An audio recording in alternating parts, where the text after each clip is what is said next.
O karma ele é uma palavra no sânscrito que significa, ao pé da letra, significa ação. O karma ele é uma lei. Muitas vezes as pessoas que já tiveram algum contato com essa palavra pensam assim, o karma é uma coisa ruim, né? As pessoas, na linguagem corriqueira tem isso, né? Isso aí é karma. Quer dizer, esse entendimento que vem lá do Oriente está se tornando uma cultura popular, uma coisa presente no dia a dia, né? Assim, das pessoas que buscam espiritualidade. Mas muitas vezes com essa conotação negativa, né? De o karma é uma coisa ruim que acontece com a gente, como se fosse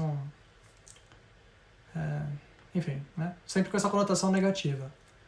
E na verdade, o karma ele é uma lei neutra, né? O karma ele é a lei de Deus, é a lei que foi representada e enunciada por Jesus, por exemplo, com o entendimento de que aquilo que o homem plantar, isso também ele colherá. Né? O karma, portanto, ele é uma lei divina da ação e da reação. Como nós estamos aqui, almas em evolução no plano terrestre, nós descemos a esse plano, um plano onde existe densidade, onde a gente muitas vezes comete alguns erros, né? Então, por esse motivo, muitas vezes as pessoas enxergam o karma dessa forma, porque estamos constantemente colhendo consequências de karmas passados, né? E nem sempre essas colheitas são muito boas, né?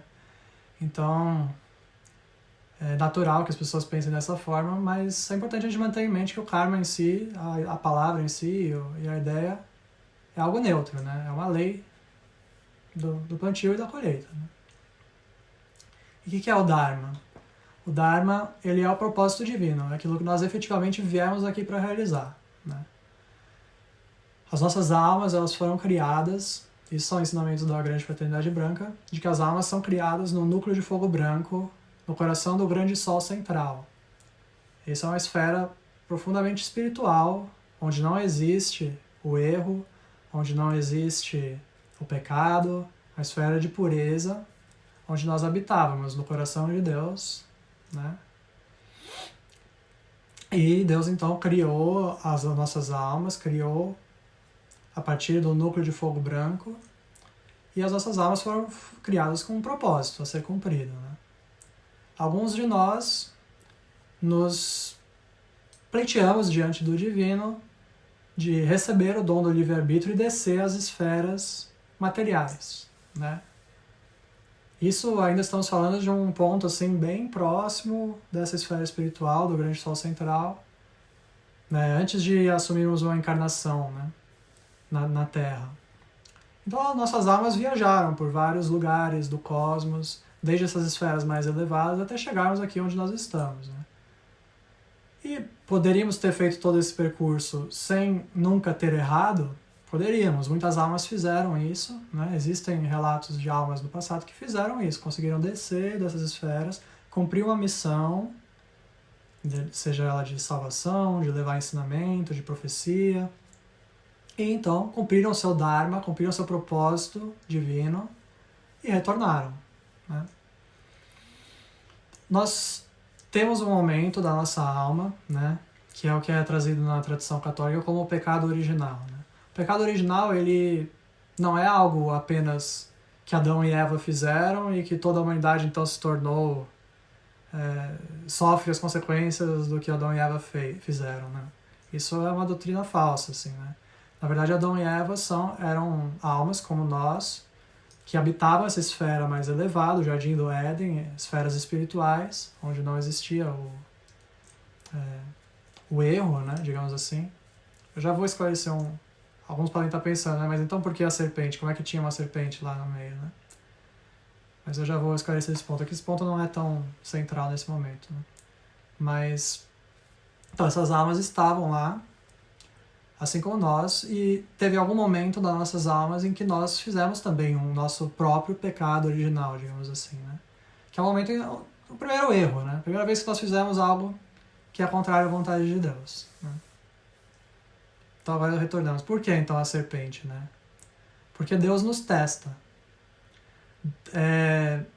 Para nós podermos cumprir nossa missão, nós precisamos ser testados, né? Essas almas que estavam no Jardim do Éden, o Jardim do Éden, na verdade, nos ensinamentos dos Mestres Ascensos, eles nos ensinam que o Jardim do Éden, na verdade, é uma escola iniciática, a escola de mistérios do Senhor Maitreya.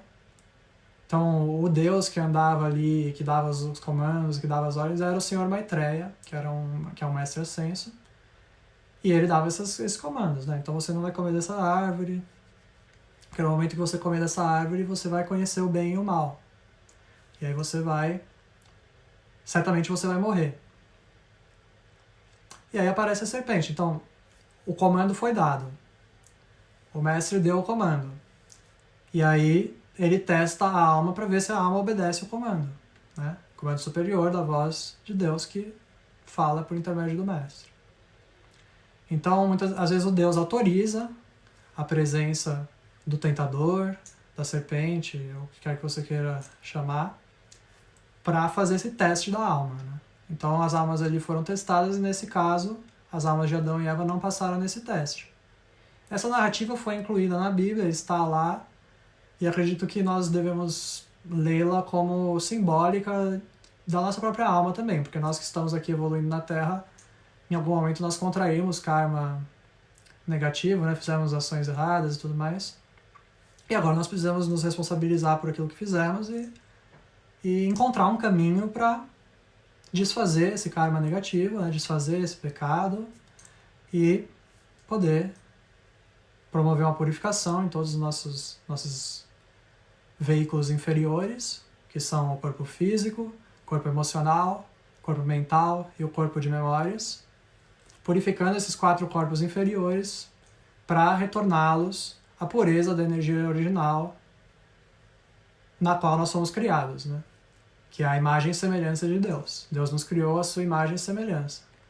No momento que nós nos desconectamos do nosso Dharma, nos desconectamos do propósito divino, da obediência à voz de Deus que nos comandava, que nos comanda ainda, todo momento que nós desobedecemos essa voz, nós contraímos um karma negativo que nem mesmo Deus pode desfazer por nós. Nós precisamos desfazer, precisamos trabalhar, porque fomos nós mesmos que criamos aquilo, né? Então, essa ideia pode parecer um pouco dura às vezes para as pessoas, mas é um entendimento importante, né?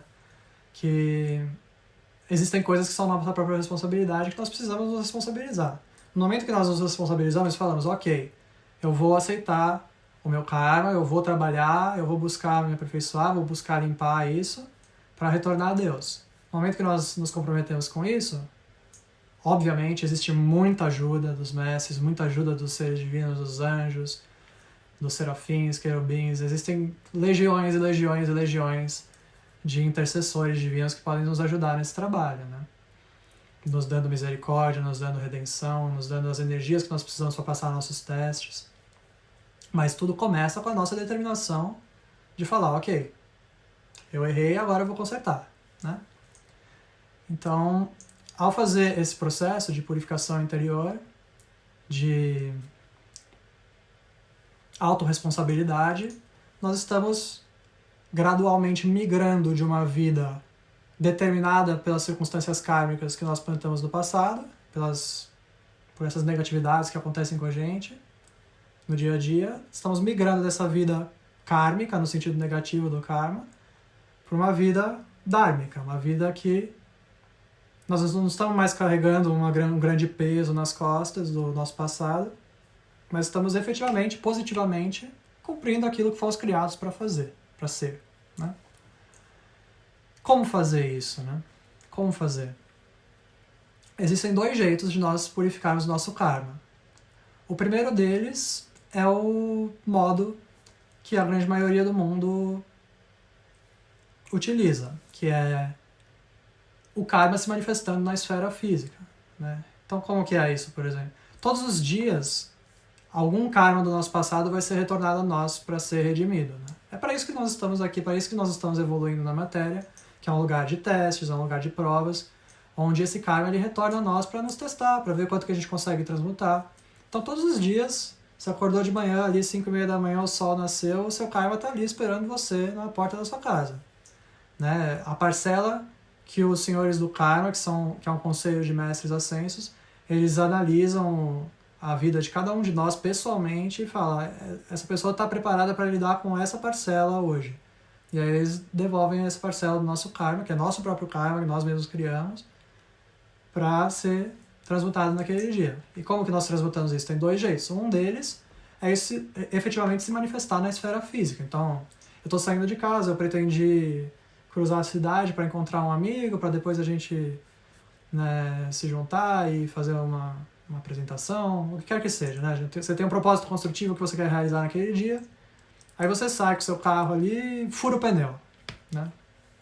Putz, mas furou o pneu, vou perder o compromisso. Aí isso gera outra coisa. Aí você corre para tentar consertar o pneu, atropela o cachorro, sabe? Assim, esse tipo de coisa são retornos kármicos, o início pelo menos. Atropelar o cachorro pode ser um acidente mesmo, mas assim, o karma ele retorna a nós, né? E se nós não tivermos a ferramenta espiritual para lidar com esse karma no nível energético, né, no nível espiritual mesmo, ele vai se manifestar de forma física. Por que se manifesta de forma física? Para punir as pessoas? Para você ser punido pelo mal que você fez no passado? Não, jamais, né, gente? Deus e os mestres eles estão interessados naquilo que nos ajuda a evoluir, sempre, né? Não estão interessados em nos punir. Então, eles fazem isso porque naquele momento em que que furou o pneu do carro, nós temos uma escolha muito clara. Nós temos a escolha de falar que desgraça, e reclama, né? E, efetivamente, quando nós fazemos isso, é como se nós estivéssemos voltando o nosso punho a Deus, assim, falando, eu não mereço isso, você... né? Assim, ficar com raiva, ficar com esses sentimentos desarmônicos em relação às coisas ruins que nos acontecem, é a gente estar reafirmando que isso é uma arbitrariedade, que isso é uma injustiça, e nós não estamos, então, firmando a nossa mente na compreensão de que tudo que nos acontece nesse sentido é consequência do nosso próprio karma, né? Então, a resposta é a gente responder com autorresponsabilidade. Olha, Deus, eu não sei qual foi a causa disso, eu não sei se eu fiz algo para merecer isso ou não, mas eu confio, eu coloco nas tuas mãos, eu não vou permitir que as minhas emoções fiquem desarmônicas. Vou fazer o que eu posso para consertar essa situação. Daí você vai lá, vai no mecânico, troca o pneu do carro, paga R$200 lá pro novo pneu e você pagou o seu karma junto com isso, né? No momento que você soluciona, você simplesmente aceita que aquilo aconteceu. Por mais que a aceitação às vezes leve um tempo, né? Mas no momento que a gente aceita que a situação aconteceu e resolve a situação, nós estamos com isso pagando o nosso karma que foi retornado pra gente daquela forma, como uma situação física, manifesta. Mas existe outro jeito da gente purificar o nosso karma que é mais eficiente, mais direto, e que é para isso que nós estamos aqui no caminho iniciático, né? No caminho com os mestres.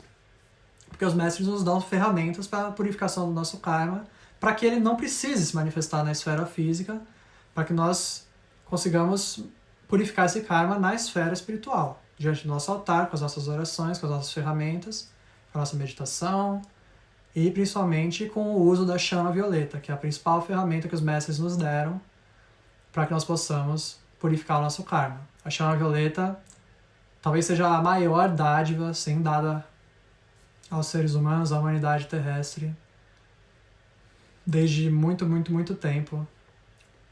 E a chama violeta nos proporciona a possibilidade de limpar esses registros. Os mestres chamam a chama violeta de a borracha cósmica. Então a chama violeta é a grande ferramenta para que nós possamos evitar essas circunstâncias kármicas negativas no dia a dia e com isso desimpedir o caminho para cumprir o nosso Dharma.